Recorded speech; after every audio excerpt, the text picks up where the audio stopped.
So this is an extra practice exam for exam 2, and I'm hoping it's going to help. Let's go over the solutions. Question 1 is the portion of a clinical trial that measures the benefits and risks of a drug after FDA approval for market, and that's going to be phase 4 testing. So phase 3 is the one where at the end of the phase, the FDA either approves or disapproves the drug, and these first 2 are the smaller phases where they're checking for safety and dosage and things like that. So the main goal of phase 1 is really safety. It's that very small sample size. Phase 2 is really about getting the dosage correct and safety, of course. A little bit bigger of a sample size. And then phase 3 is the large one where at the end you get FDA approval or not.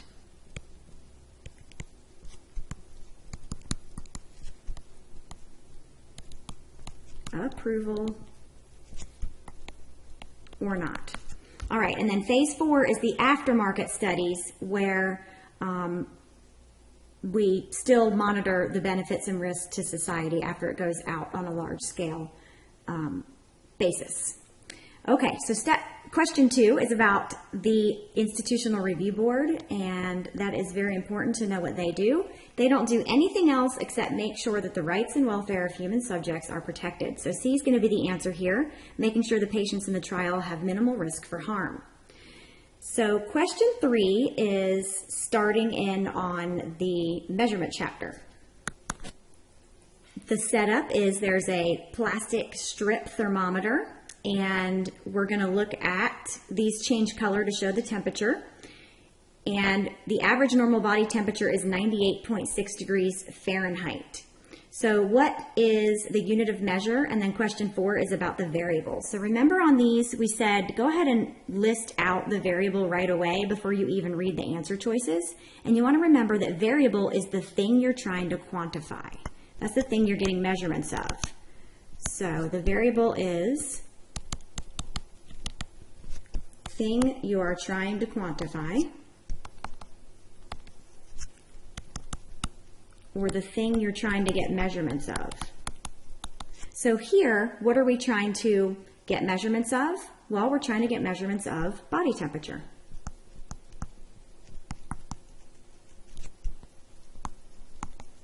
All right, and then we said to identify the instrument and the unit of measure. So the instrument here, that's the vehicle for getting your measurements, is going to be the plastic strip thermometer.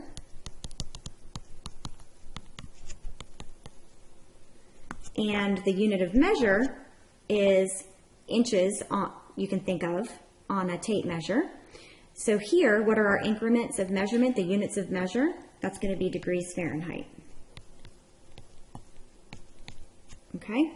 All right, so now we can successfully answer questions 3 and 4. We want to know the unit of measure, that's degrees Fahrenheit, and the variable, the thing we're trying to quantify, is body temperature. Question 5, if the plastic strip thermometers are consistently subtracting 1.5 degrees Fahrenheit from every person's reading, this is a biased measuring process. Bias is off in the same direction every time.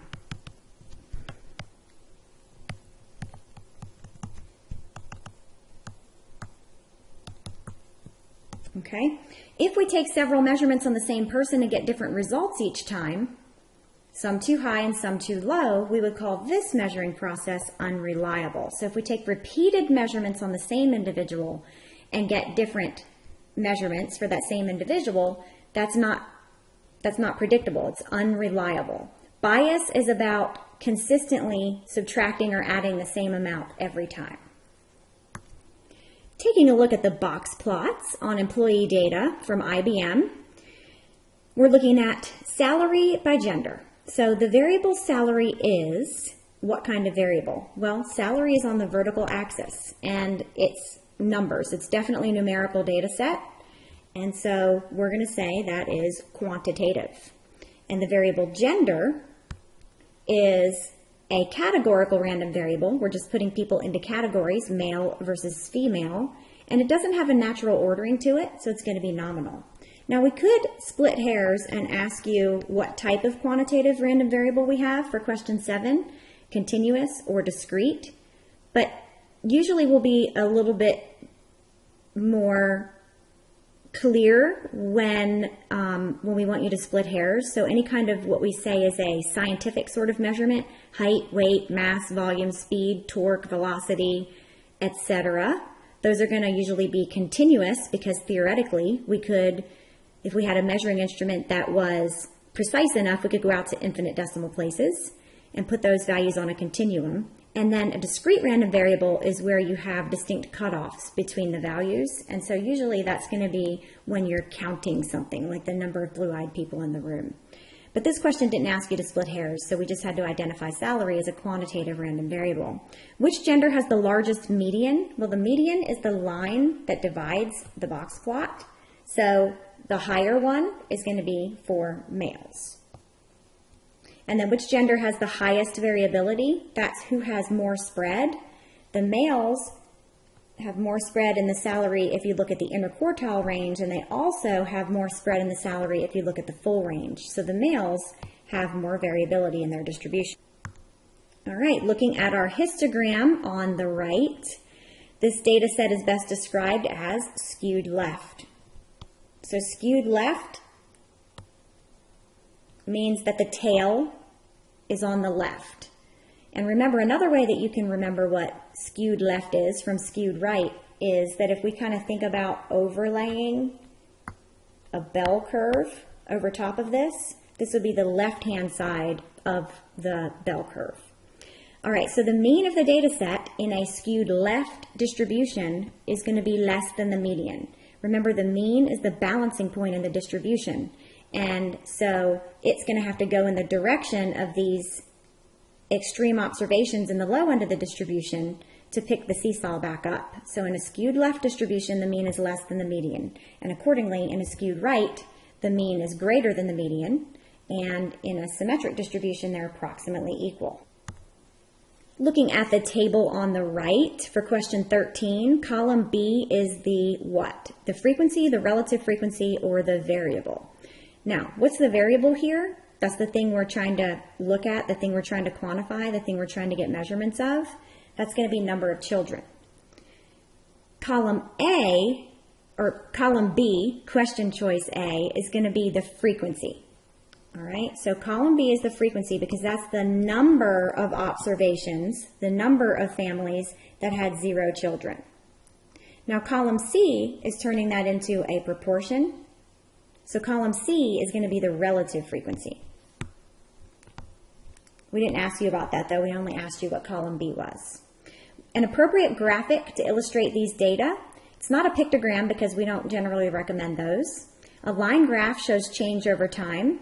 And here we could use a bar chart where each bar is representing one of these categories. How many children you have. So that's the best answer choice there. Which of the following statements is true? It's going to be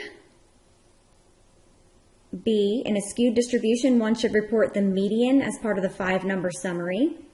C. In a symmetric distribution, one should report the mean and standard deviation. So both B and C are true. Symmetric, report the mean and standard deviation. Skewed distribution, report the median and 5-number summary. Question 16 is asking you to find the median. So first we have to put the observations in order.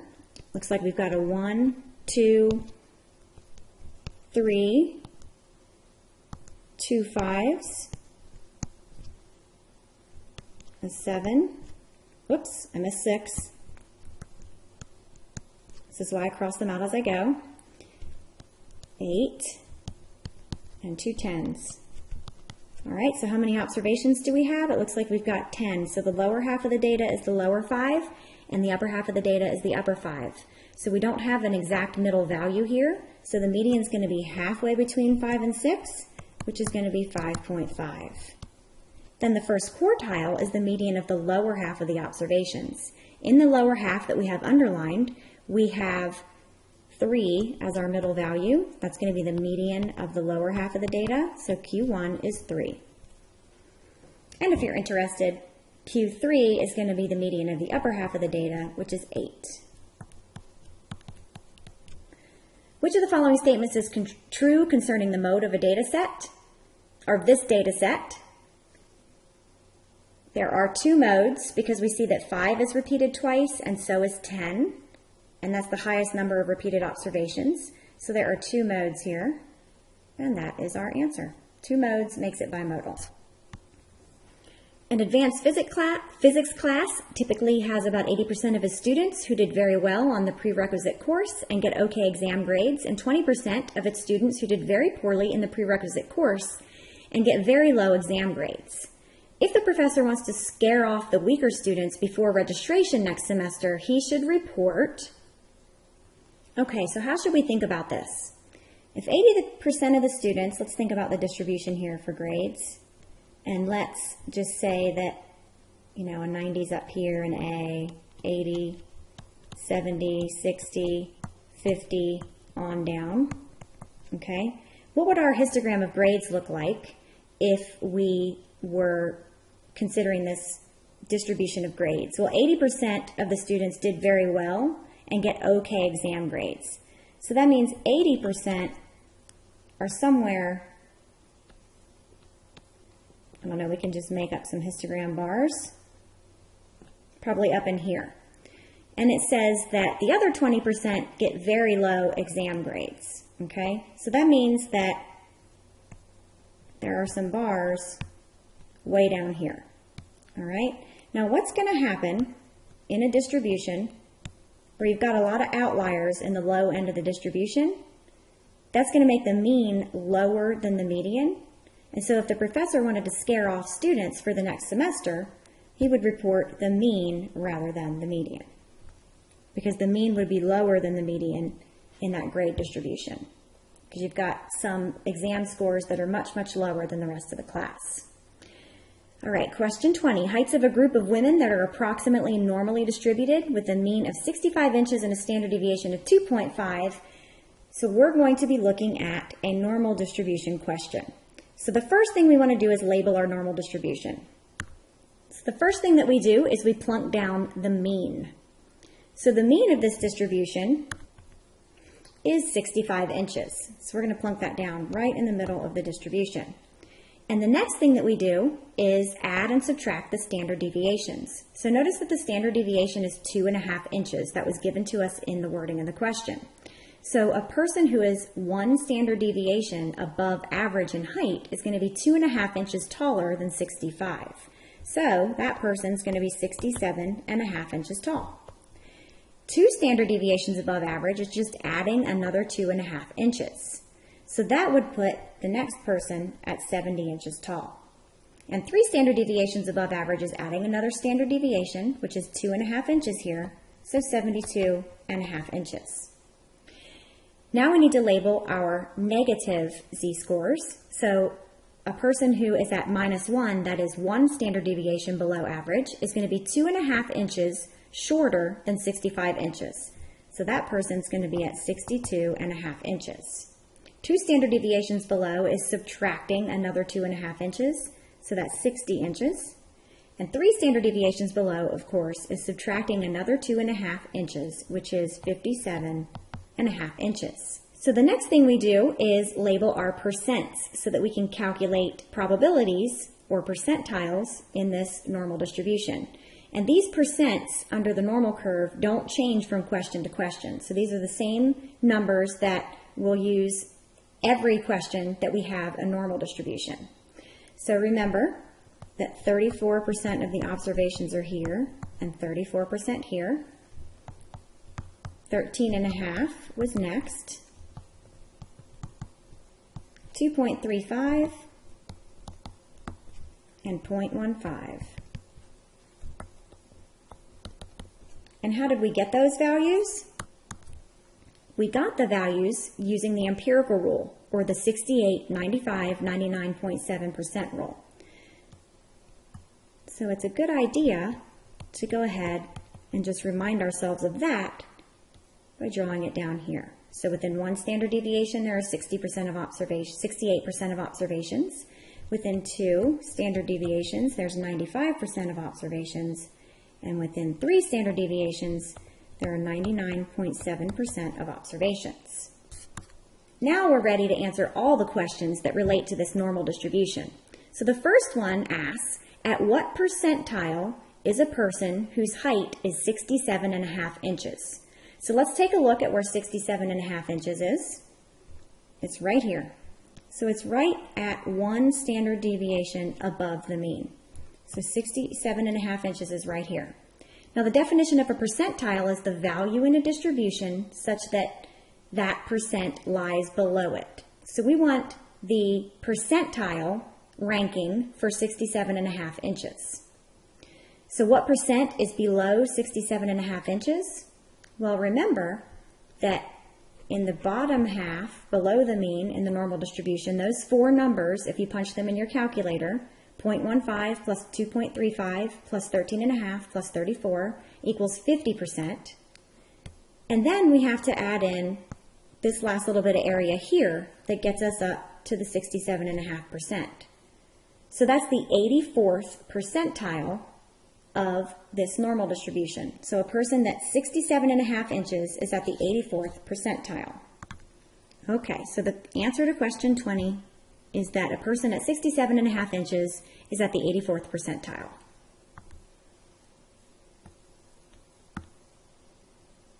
So the next questions deal with a different normal distribution. The length of life of an instrument produced by a machine has a normal distribution, and the mean is 12 months and standard deviation is 2 months. So let's go ahead and label a normal distribution on a little bit bigger of an image than what is shown here, just so that I can draw clearly to show you how to figure out these questions. So notice that we can start with the same drawing that we've already filled in before, except that we have to put the values specific to our distribution in here. Okay, so what was the mean of our distribution? It was 12. It goes right in the middle of the distribution. The standard deviation was 2, so 1 standard deviation above average is going to be 14, 2 standard deviations above average is 16, and 3 above is 18. Accordingly, 1 standard deviation below is 10, 2 standard deviations below is 8, and 3 standard deviations below is 6. So now we can answer the next questions. To be acceptable for quality control, the length of the life of the instrument must be at least 8 months. What is the probability that the length of life will be less than 8 months? So let's take a look at our normal distribution. All right, and where is 8 months in our distribution?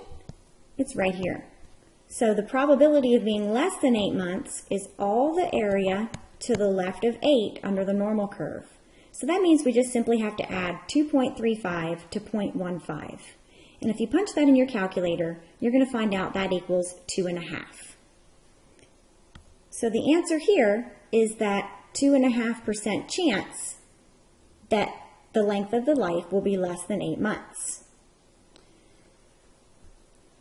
Question 22 asks, what's the probability that the length of life of the instrument will be between 10 and 14 months? So let's go ahead and refer to our drawing. Where are 10 and 14 months? Well, they are here and here. So the probability of being between 10 and 14 is either adding the two 34s, or we can already see from our stuff that we drew below the normal distribution that that's 68%. So there's a 68% chance that the life will be between 10 and 14 months. The standard score for a length of life of 18 months is the z-score, and the formula is x minus mu over sigma. Remember, x is the observation we want to standardize, so here, that's an 18-month length of life. We need to subtract mu, the mean, which was 12, and the standard deviation sigma, which was 2. 18 minus 12 is 6, over 2 gives us 3. So the z-score for this observation is positive 3. And that means that one that lasts 18 months is 3 standard deviations above average. What proportion of the instrument lengths of life will be within 2 standard deviations of the mean? Well, we can refer to our normal distribution drawing, or we just know that the empirical rule tells us that 95% are going to be within 2 standard deviations. If the instrument lengths of life were more spread out, the standard deviation would be higher, because the more variability in a data set, the larger the standard deviation gets.